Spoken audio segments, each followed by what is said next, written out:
صلی اللہ علیہ محمد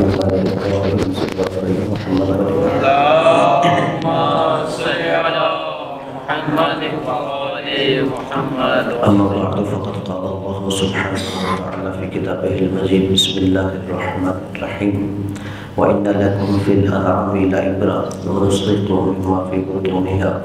ولكم فيها منافع كثيرة ومنها تأكلون بالكسرى والطريق. اللهم صل على محمد. اللہ تبارک و تعالیٰ نے سورہ مومنون کی اس آیت میں جو پایوں کے بارے میں تذکرہ کیا ہے، اس سے جو پچھلی آیات تھی کچھ اس میں اللہ نے نباتات کا تذکرہ کیا تھا، اور ان آیتوں میں اللہ لوگوں کو اپنے احسانات اور اپنی نعمتوں کا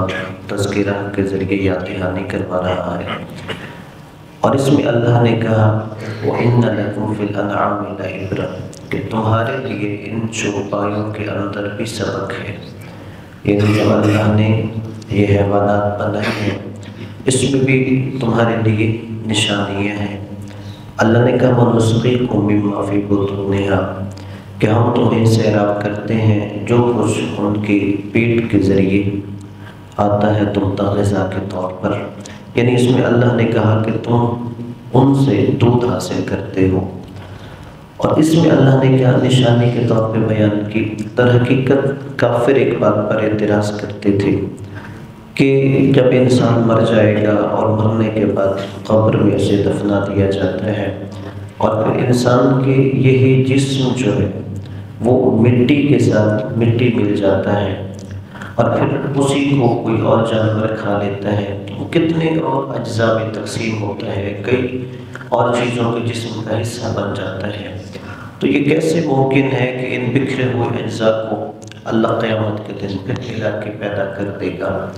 تو اللہ نے کہا کہ اگر تم اسی میں دیکھو کہ جو چوپائے سے اللہ تمہیں غذا کے طور پر دودھ دیتا ہے،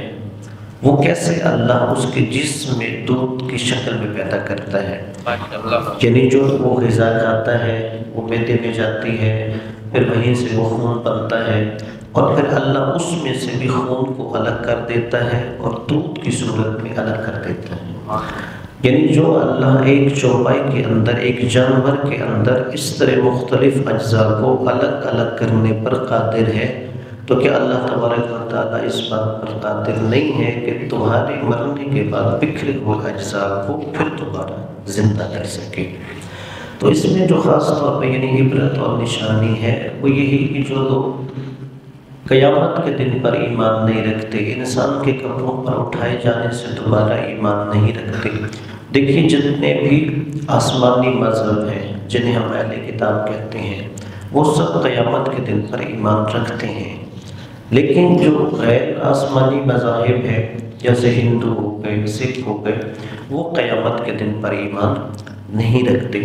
یہی وجہ ہے کہ جو آسمانی مذاہب والے ہیں وہ مسلمان ہوں یا یہودی ہوں یا عیسائی ہوں، وہ سب اپنے مردوں کو قبروں میں دفن کرتے ہیں، وہ سب اپنے مردوں کی قبریں بناتے ہیں،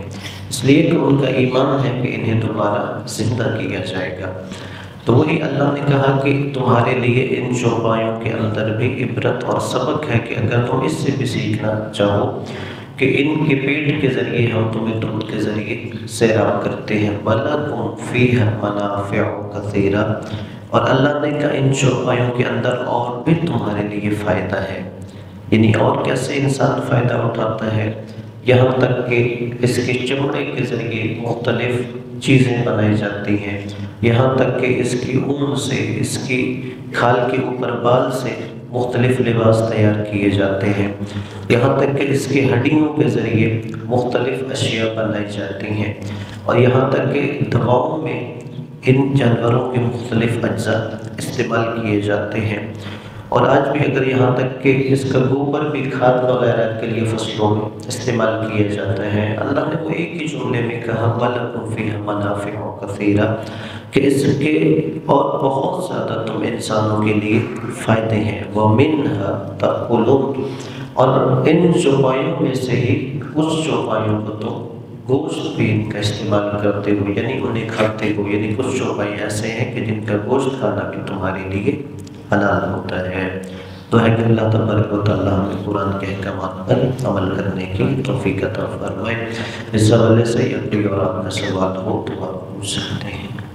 یہ جو آیت ہے کہ اللہ کے ذکر سے دلوں کو سکون ملتا ہے، تو ائمہ طہار نے اس حوالے سے کیا فرمایا اور ہم اس سٹیج کو کس طرح اپنی زندگی میں حاصل کر سکتے ہیں؟ ہاں جی، اللہ تبارک و تعالیٰ نے جو قرآن میں کہا الا بذکر اللہ تطمئن القلوب، کہ آگاہ ہو جاؤ کہ انسان کے جو دلوں کا اطمینان ہے وہ اللہ کے ذکر کے ذریعے ہے۔ ذکر کا مطلب کیا ہے؟ یاد۔ یعنی اگر کوئی انسان جس کا دل مضطرب رہتا ہے، جس کا دل پریشان رہتا ہے، وہ چاہتا ہے کہ میرے قلب کو اطمینان ملے، تو اللہ کی یاد سے ہے۔ اگر کوئی انسان یہ سمجھے کہ وہ اللہ سے روبردانی کر کے اپنے دل کو مطمئن کر سکتا ہے، تو ایسا نہیں ہو سکتا۔ ائمہ معصومین علیہ السلام نے بھی ان آیات کے ذریعے خاص طور پر یہ جو الا بذکر اللہ تطمئن القلوب، اس میں خاص طور پر جو کہا کہ اللہ کی یاد۔ اللہ کی یاد کیا ہے؟ اللہ نے کہا اقم الصلاۃ لذکری، کہ اگر تم چاہتے ہو کہ میری یاد تمہارے دلوں میں قائم رہے تو اس کے لیے نماز قائم کرو۔ یعنی اس پہلا جو مرحلہ ہے اللہ کی یاد کے لیے وہ نماز ہے، کہ نماز جو بندہ 5 وقت میں اللہ کی بارگاہ میں جاتا ہے، وہ اللہ کی یاد کو ہی اپنے دل میں زندہ رکھنے کا ایک اہم عنصر شمار کیا جاتا ہے۔ پھر اس کے بعد باقی اور اذکار ہیں جو ہم تسبیحات کرتے ہیں، لیکن اس میں بھی صرف زبان کی حرکت نہیں ہونا چاہیے، ہمیں اس کے معنی کی طرف بھی متوجہ ہونا چاہیے۔ صلوات پڑھیے محمد۔ اللہم صلی